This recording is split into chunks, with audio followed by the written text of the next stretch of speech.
Should you panic if you lose your first buyer on a deal? Hey everybody, this is Zachary B, smartrealestatecoach.com. Welcome to another Deal Structure Sunday. We have a fantastic deal for you this Sunday, as there was multiple renegotiations with the seller, and we lost our first buyer and brought in a fantastic new buyer here. So the person who coordinated this entire deal is Ben Fredricks out of Nashville, Tennessee, our Immersion member. Ben, welcome to Deal Structure Sunday. Thanks, Zach. Awesome. So this is actually deal number 2 for you, correct? Or is this no, it's your first deal. I'm sorry. We're working on your second deal right now. Yeah. First deal, like with a buyer signing and everything and funding. That's right. First deal closed out, but it was your second taken. That's where I was getting that from.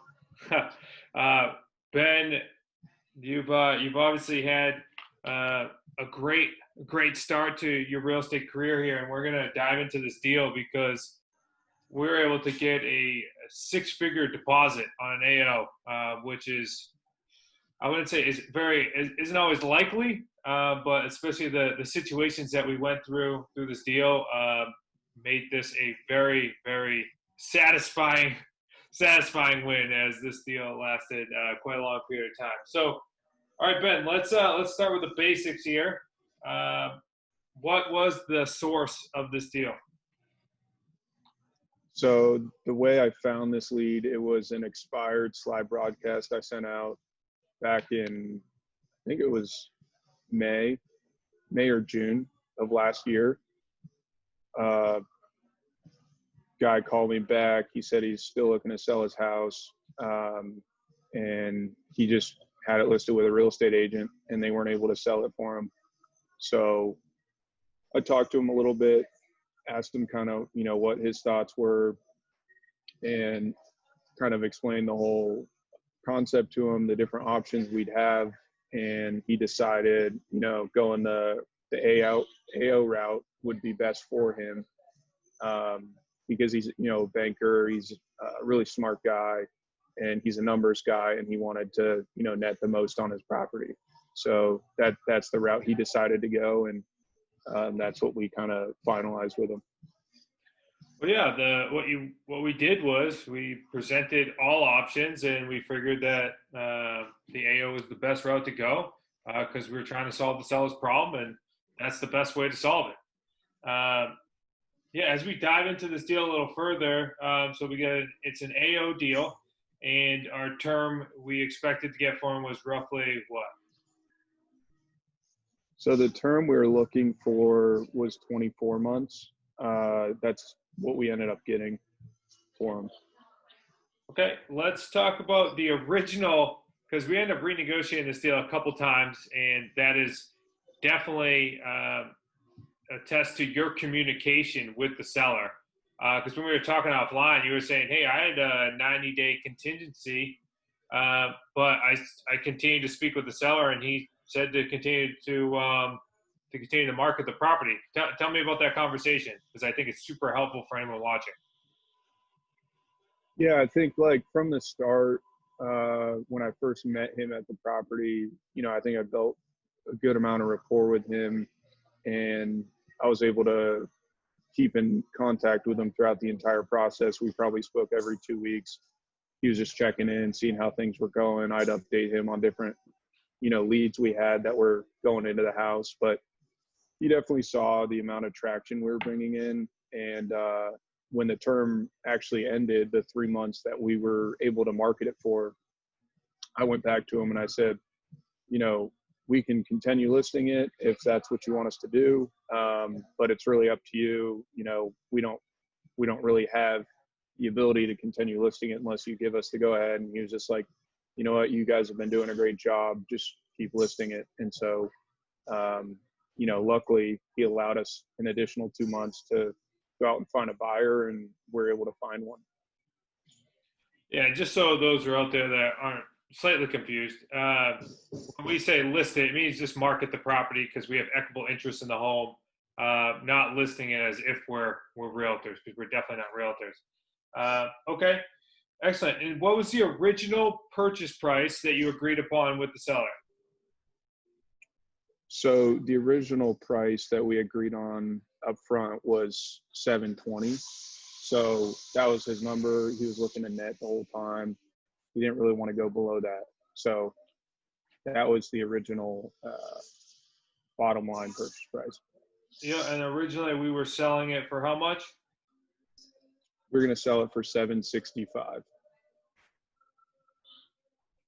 Okay, and so that was the original. Then we put it on the market. How long was it on the market for 765? I'd say about a month and a half to 2 months. Okay, and then we end up getting a buyer that, for the lack of a better term, was more or less kicking tires, but he dragged this thing out for quite a long period of time. So tell us about that original buyer. Yeah, that was difficult to work with. He's a great guy. Just, can't say enough good things about him, but he just was kind of kicking tires, like you said. And he really wanted the property,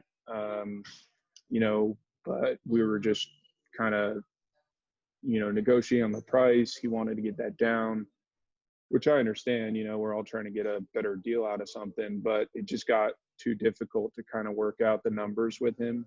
And there was just a lot of curveballs there. But I did have a buyer's meeting with that buyer, and, things were moving forward with him, until it just kind of became apparent that, the deal just wasn't going to work out with him.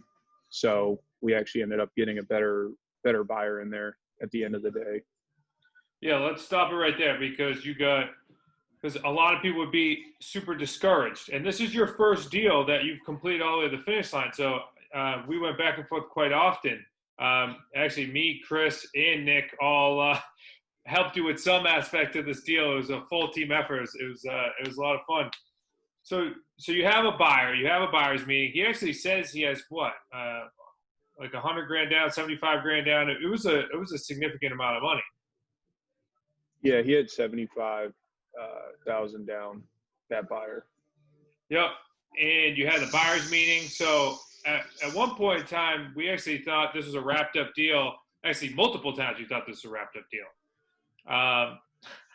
Once once we had that buyer in place, there was also another nuance that was involved in that as well, which was you sold the property at a different price than those original numbers, right? You ended up selling it for $720 to that buyer because we could not get we couldn't get somebody at the $765. So you reverted all the way back to the $720. I know you had some communication with the seller, but it wasn't written up in the agreement. So we had to go back and renegotiate that price. Is that correct? Yeah, exactly. There was some miscommunication there, but at the end of the day, the numbers, the way they worked out, at least the seller would net at least 725, and that was his number he was trying to net, when the deal's all said and done. So he was okay with it, but yeah, there was definitely some negotiation there and renegotiating on that side of things with the seller. Yeah, I remember us three had to hop back on the phone and we renegotiated this deal to make it so that way we still were getting 50% of the non-refundable deposit. Yeah. So after we do, so we have the buyer in hand, we got $75K down, we renegotiate with the seller, we think we're in the clear, and then we decide that buyer is not the best option. So what happens next is we take it to market again, and according to your numbers, you renegotiated the purchase price again with the seller. Is that accurate? Yeah. The second time around with like the actual buyer that we ended up putting in there, we kind of had to renegotiate with the seller as well. And what did renegotiated purchase price with the seller? 640. So then you lose a buyer, and now you're able to renegotiate with the seller basically 80 grand down. And what's the sales price that you sell it to the next buyer to? 740. And then you increase your purchase price to 740. And then you get so then we get the next buyer in place. Tell us a little bit about that buyer and why they were looking to buy a property through our program. Yeah, the next buyer is actually self-employed. They have a construction business, family business, just really great people, but they, they're self-employed and they just like to kind of do business where, they own the houses outright and they have multiple other properties in the area that they just own free and clear. So they were looking for a deal like this and they just wanted a house in that area. And I think they saw kind of the potential to upgrade it because it needed some work. And so they're happy to go in there and their background in construction and, go in and fix it up, which was kind of cool. It ended up being kind of the perfect buyer. Ideally, the seller and I were looking for. So it ended up working out really well. Perfect. So then we get a new buyer in place and has a better deposit. So what is it's an AO, so you're just getting a payday number one. So what is your payday number one on this deal? What was the non-refundable deposit that's coming in? 100,000. So you get $100,000. So after the renegotiation, you then get $25,000 more as a non-refundable deposit. And how much of that goes to you and how much of that goes to the seller? So 45,000 to me and then 55,000 to the seller. 1,000 to you and 55 to the seller. Then of course we're going to get first month's rent. So how much was first month's rent? 2,950. So your total would be how much for your pay number one? 47,950. That's a great AO right there. And the other thing I want to say is you're in an extremely hot market. Most people would say that you can't do terms in the Nashville market, but here you are, and that property is actually in like downtown Nashville. We're not talking about the outskirts. Isn't that accurate? Yeah, it's right outside Green Hills, which is like super hot area of Nashville. I'd say the area that it's in actually is probably one of the most desired neighborhoods in Nashville. So that's a great first deal, almost 50K on an AO. It did take a couple nuances involved, a couple renegotiating, but as the introduction goes, it is more than okay if you lose your first buyer. There tends to always be a better buyer on the other side of that quote unquote loss. So Ben, give us maybe one or two learning lessons that you had from this original deal? Learning lessons would probably just be, keep in touch with the seller, build that rapport, build a relationship with them to where, they know you're going to work hard to move their property because that's what they're looking to do. And, just try to be clear and upfront about how you're negotiating the numbers and not having to go back and renegotiate. But at the end of the day, it ended up working out, which was cool. So. Yeah, what an amazing effort that you put in there, renegotiating multiple times. How important was it to have, being a part of the community or being a part of SREC in order to get this deal done? Huge. Definitely super important with the contracts, working out, details, meeting with the attorney and all that aspect of the business. Couldn't have done it without the support, from you and the team, because that part of the business is something that's going to always be a learning process, especially if you're new to the business. So definitely huge. Oh, I remember now this deal's actually coming back to mind. I remember last minute it was 40 minutes to your buyer's meeting. I think me, you, and the seller were going through the contract just to make sure everything was cleared up before everybody signed. Yeah, there was a little bit of curveball at the end there, but we got it done.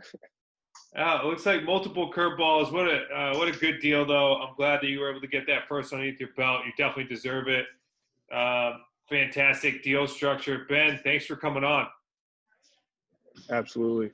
Thank you, Zach. Everybody, if you guys are enjoying these Deal Structure Sundays, make sure you go ahead and subscribe to our YouTube channel, as we have well over 100 Deal Structure Sundays now available for you.